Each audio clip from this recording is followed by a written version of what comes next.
back to First Take, hour number 2. Will Kane here, along with Jay Williams, is joining the show. What's up, man? I'm doing good, man. I'm a little bit tired and delirious, but I'm still alive. You gotta stay up late because there's some awesome NCAA tournament games. Yes. Last night, 2 9 seeds and an 11 seed already advancing to the Elite Eight.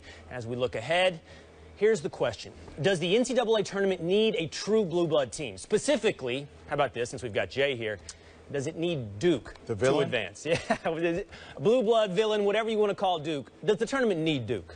Every year, Will, the narrative changes, right? So when we don't have blue bloods, it's finally time for the little guy.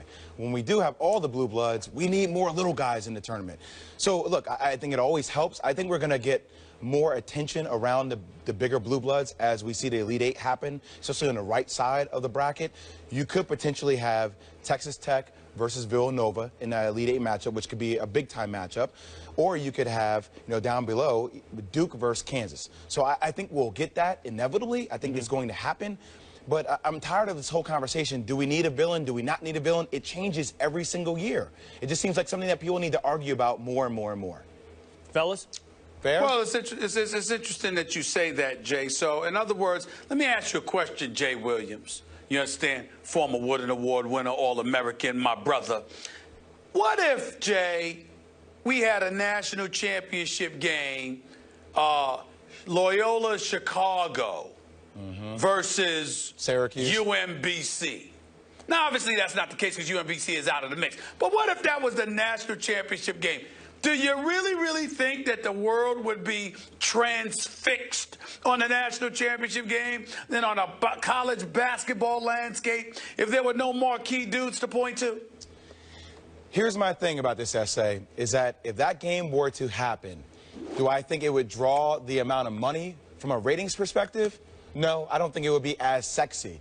But I think college basketball fans would love the randomness of the tournament. So I think it's twofold. I don't think you see as much the money being made, but I also think the fact that college basketball, anybody can make it to the finals, will give smaller teams a chance to actually have their dreams come true. I don't think it would be sexy, but I think, once again, for college basketball fans in particular, they would like that.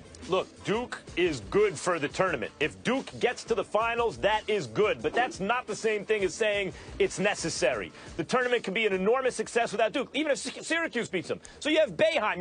You're lamenting the fact that recognizable coaches aren't there, recognizable programs, so Syracuse isn't Duke. But Boeheim's not exactly a guy that no one knows about.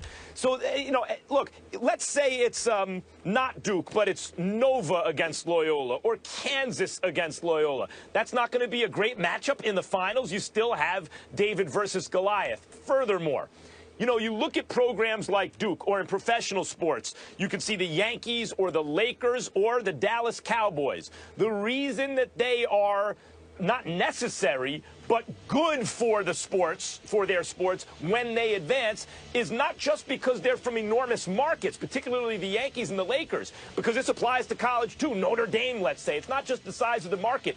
It's the winning tradition. At some point in their history, in the Cowboys' case, ancient history, but they were powerhouse franchises. That's how they established themselves. To Duke's great credit, they don't need any help for our hoping that they advance. They frequently advance. They frequently win championships. That's why they are Goliath. So if they take a year off because they get knocked off, especially if another blue blood program's in the finals, the tournament will be just fine. It's been a great tournament so far.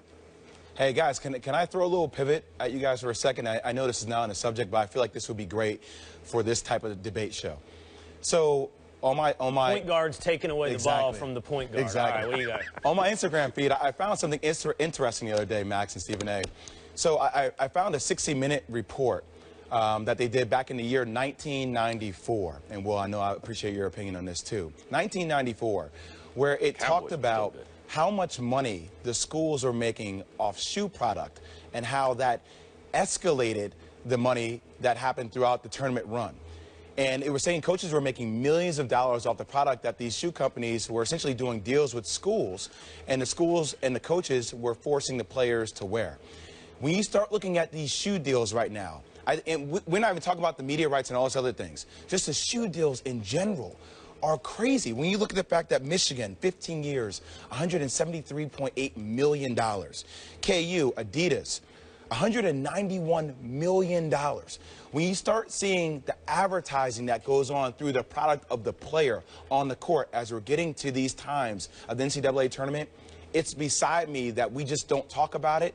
And the fact that this happened in 1994, 60 Minutes kind of exploited this whole thing, and we're still having the conversation in 2018 exactly the same way it was held in 1994. I know it's random. It's just something that's bothering me internally, guys. Well, I can respect the fact that it bothers you. It bothers me, too. But what that says to me is not that the money should be eliminated and eradicated. What it says to me that those shoe companies should find a way to funnel those dollars to some of those smaller institutions so they could get some of the cash. Exactly. As a result, they could elevate the quality of their programs, and they could be more of a legitimate threat. So they could be in the mind's eye of the rest of us, because a lot of these programs. Like, I didn't know a damn thing about Loyola Chicago until this tournament, okay? I certainly didn't know about the University of Maryland from Baltimore County, for crying out loud. I didn't know anything about that, and they knocked out arguably the #1 pick in this upcoming NBA draft. So it just says to me that the shoe companies, rather than sitting there and excoriating them or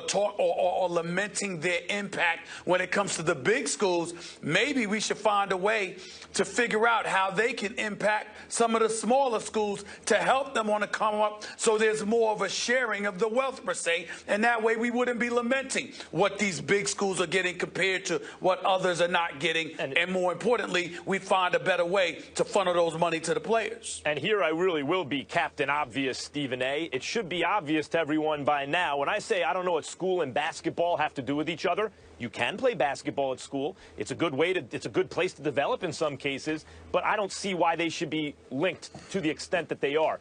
College basketball at this level is not about school or student athletes. It has been commodified. I mean, you think Adidas or Nike or any of these companies are selling sneakers just to the kids on that campus? No, they're selling them nationally and internationally, and the team as a commodity is a way to do that. So, like, whenever you hear the kind of BS rhetoric coming out of the NCAA especially, but even these individual programs, we know what it is. It is a business. Yes, but look, the stats that, Jay, you just gave us, the honest truth is, I think you're spot on, Stephen A. What that does, these aren't two separate conversations.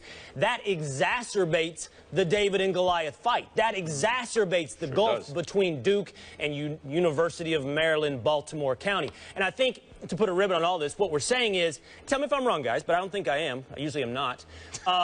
You don't need two Davids. In fact, Villanova, what was it? Villanova, UNC was one of the lowest rated championship games we've had in quite some time. But you need one David.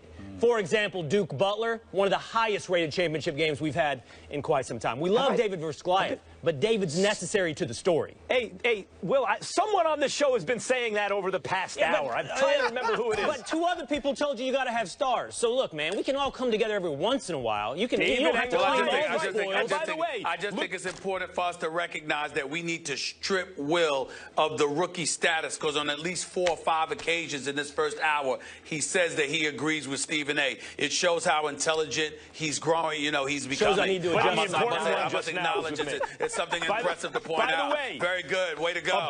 Way to go. You're learning. Itself, this has been my point, Will. On one side of the bracket, you've got three Davids standing on the other 3 Goliaths. Yeah, you said Kansas, Nova. We're going to have a David. We're going to have it. Yeah, most likely. All right, Jay. Appreciate you, man. Appreciate you.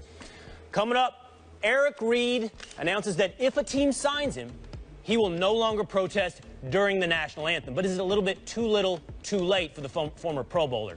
Plus, the Kings game last night was delayed due to protesters outside the arena. We'll explain what happened and how the team reacted. More First Take after the break. 1 minute, he's thinking like Mac.